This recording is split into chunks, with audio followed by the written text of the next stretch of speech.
નમસ્કાર, ગુજરાત ફર્સ્ટમાં આપનું સ્વાગત છે। ન્યૂઝ વોર રૂમ સાથે હું છું દિવ્યા। ન્યૂઝ વોર રૂમની શરૂઆત મહત્વપૂર્ણ સમાચાર સાથે કરીશું। સંસદનું શિયાળુ સત્ર ચાલી રહ્યું છે અને આ સત્રમાં ચર્ચા અલગ અલગ વિસ્તારોના વિકાસની થવી જોઈએ, સમસ્યાઓની થવી જોઈએ, પરંતુ અહીં માત્ર ને માત્ર વાત સંસદની ચૂકને લઈને થઈ રહી છે અને તેને જ લઈને વિપક્ષના અનેક સાંસદોને સસ્પેન્ડ પણ કરવામાં આવ્યા હોવાની જાણકારી સામે આવી રહી છે। લોકસભામાં આજે 33 સાંસદોને સસ્પેન્ડ કરવામાં આવ્યા છે, જ્યારે રાજ્યસભામાં 45 સાંસદોને સસ્પેન્ડ કરવામાં આવ્યા છે। બે વખત કરાયેલી કાર્યવાહીમાં કુલ 92 સાંસદોને સસ્પેન્ડ કરવામાં આવ્યા હોવાની માહિતી સામે આવી છે। અધીર રંજન ચૌધરી સહિતના સાંસદોને પણ સસ્પેન્ડ કરવામાં આવ્યા છે, કારણ કે અહીં સંસદમાં માત્ર હોબાળો થતો હતો। ટીઆર બાલુ, સૌગત રાયને પણ સસ્પેન્ડ કરવામાં આવ્યા હોવાની માહિતી હાલ સામે આવી છે। આ સાથે એ રાજા કાકોલી ઘોષને પણ સસ્પેન્ડ કરવામાં આવ્યા છે। આમ કુલ 90 થી પણ વધારે સાંસદોને રાજ્યસભા અને લોકસભામાં સસ્પેન્ડ કરવામાં આવ્યા।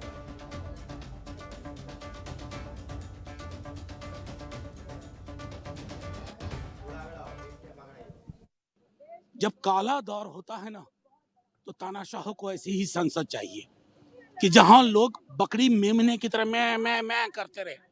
आपसे सवाल पूछ रहे हैं ना साहब, देश की सुरक्षा का मसला है, सिर्फ संसद की इमारत का नहीं है। एक आधिकारिक बयान नहीं दे सकते हो?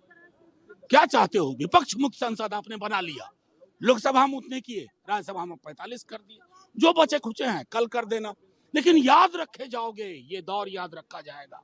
जिस प्रकार के व्यवहार से ये लोकतंत्र के मंदिर में आज देश को शर्मिंदगी महसूस हो, ऐसा व्यवहार कांग्रेस, कम्युनिस्ट और ये सभी पार्टियों ने दर्शाया, उससे आज पूरा देश बहुत ही दुखद महसूस करता है।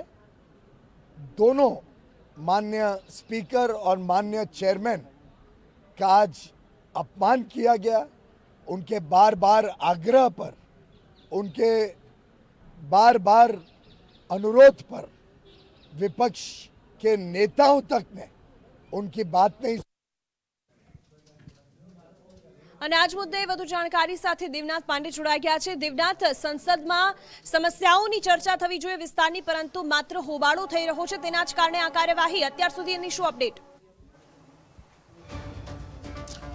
दिव्या, देखिए पिछले कुछ दिनों से लगातार देखने को मिल रहा है, जब से खासतौर से संसद में सुरक्षा में सेंध लगी है 13 दिसंबर से, उसके बाद से जब लगातार पार्लियामेंट सेशन चल रहा है शीतकालीन सत्र का, तो विपक्ष के द्वारा लगातार इस बात की मांग की जा रही थी कि सदन में एक आधिकारिक तौर से या तो प्रधानमंत्री नरेंद्र मोदी या फिर गृह मंत्री अमित शाह इस मुद्दे पर कुछ बोले। और इसी को लेकर लगातार देखने को मिल रहा है, जो सांसदों का सस्पेंशन लगातार बढ़ रहा है, वो सिलसिला यूं ही बदस्तूर जारी है।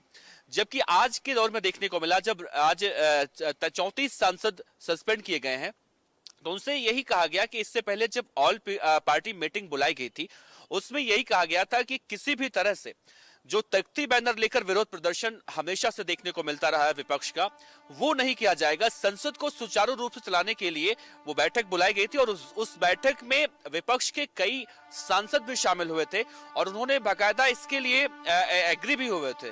लेकिन जब संसद की सुरक्षा में सेंध लगी, उसके बाद विपक्ष का हमला एक बार फिर से देखने को मिला। और अब अगर हम ये कहें कि इतने सांसद राज्यसभा और लोकसभा दोनों से सस्पेंड किए जा चुके हैं कि एक शतक के करीब पहुंच चुके हैं, जो शायद इससे पहले कभी देखने को मिला हो। बहरहाल आज देखने को मिला, कई जब सांसद सस्पेंड हुए तो कई लोगों के बयान भी निकलकर सामने आए। आरजेडी के मनोज झा है, वो कह रहे हैं कि इस दौर को हमेशा हमेशा के लिए याद रखा जाएगा, यानी कि वो इसकी तुलना आपातकाल से कर रहे हैं। वो शब्द अपने नहीं प्रयोग कर पा रहे हैं, लेकिन शायद वो यही कहना चाह रहे हैं, क्योंकि इंडिया घटक दल में आरजेडी भी शामिल है, तो शायद इस वजह से वो खुलकर नहीं बोल पा रहे। लेकिन उनका बयान साफ तौर से इस ओर दर्शाता है कि मनोज झा शायद इंदिरा गांधी के उस आपातकाल के दौर की बात याद दिलाना चाहते हैं। जिस तरह से ये मांग की जा रही है कि चाहे गृह मंत्री या फिर प्रधानमंत्री आकर आधिकारिक रूप से संसद की सुरक्षा को लेकर कुछ बोलें, इसी बात को लेकर ये लड़ाई चल रही है। और आज भी देखने को मिला, जब सुबह सदन की कार्यवाही शुरू हुई 11 बजे से, उसके बाद से लगातार विपक्ष के सभी सांसद सिर्फ इसी बात पर अड़े रहे और लगातार विरोध कर रहे थे कि जो उनकी डिमांड है, जो सुरक्षा को लेकर वो मुद्दा उठा रहे हैं, उस पर बात की जाए, लेकिन उस पर बात नहीं हुई और यही कहा गया कि ऑल पार्टी मीटिंग में सुचारू रूप से जो चलाने की बात हुई थी उस पर विपक्ष आखिर तैयार क्यों नहीं है। ममता बनर्जी का बयान इस पर आया। ममता बनर्जी ने भी कहा कि जिस तरह से तानाशाही का दौर चल रहा है ये नहीं होना चाहिए। संसद में इस बार, जब आपको याद होगा, जब संसद की शुरुआत हो रही थी शीतकालीन सत्र की, तो उसमें यही कहा गया था कि इस बार 3 बड़े बड़े ऐसे अहम बिल हैं जो शायद इस बार पेश किए जाएं और पास भी हो जाए। और इसी बात को लेकर केंद्र सरकार ने, या फिर कहें कि जो सदन के केंद्रीय मंत्री प्रहलाद जोशी हैं, संसदीय कार्य मंत्री, उन्होंने सभी सांसदों से रिक्वेस्ट किया था कि इस बार सुचारू रूप से चलना चाहिए संसद को, लेकिन वो देखने को नहीं मिल रहा है और लगातार इस तरह की बयानबाजियां, विरोध प्रदर्शन हो रहे हैं, जिससे ये आंकड़ा अब शतक के आसपास पहुंच चुका है, जो कहीं ना कहीं इतिहास बनने की तरफ जा रहा है।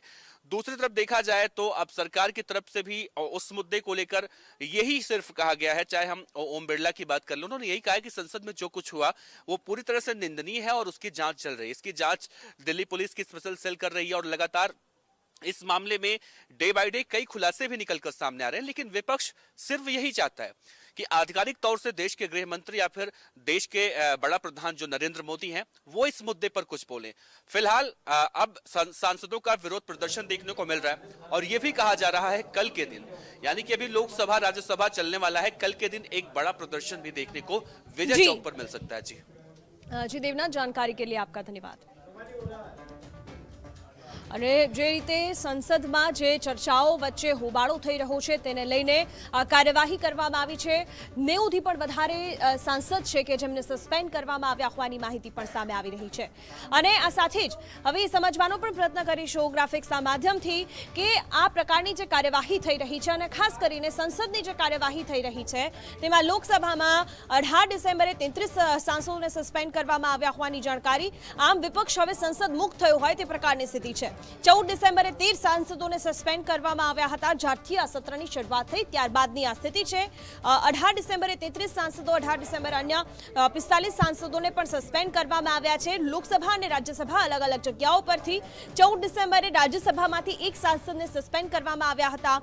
સાથે જ વાત કરીએ તો આ પ્રકારે અત્યાર સુધીમાં અનેક સાંસદોને સસ્પેન્ડ કરવામાં આવી ચૂક્યા છે। સાંસદોને સસ્પેન્ડ કરવામાં આવે છે જેમાં આજની સંખ્યા ખૂબ વધારે છે, એટલે કે 92 સુધીનો આંકડો છે, જેમાં સાંસદો 92 સાંસદોને સસ્પેન્ડ કરવામાં આવ્યા છે વિપક્ષના। હવે કોઈ પણ બિલ પર જ્યારે સંસદમાં ચર્ચા થતી હોય છે ત્યારે પક્ષ અને વિપક્ષ બંને એ બિલ પર ચર્ચા કરતું હોય છે, પરંતુ જ્યારે વિપક્ષ જ નહીં હોય ત્યારે એ બિલ પર ચર્ચા પણ નહીં થાય અને ત્યારબાદ ઘણા બધા સવાલો પણ થશે કે આ રીતે કોઈ પણ બિલ પાસ કરી દેવામાં આવ્યું, પરંતુ હોબાળો જ કરવામાં આવે છે માત્ર ને માત્ર સંસદમાં અને તેના જ કારણે અનેક ચર્ચાઓ જે જરૂરી છે એ ચર્ચા થતી નથી। આ પહેલા પણ જેટલા પણ સંસદીય સત્ર મળ્યા છે, એ શિયાળુ સત્ર હોય, એ ચોમાસુ સત્ર હોય, ત્યારે પણ આ જ પ્રકારની સ્થિતિ સંસદમાં જોવા મળે છે કે જ્યાં માત્ર હોબાળો થતો હોય તેવી સ્થિતિ જોવા મળતી હોય છે।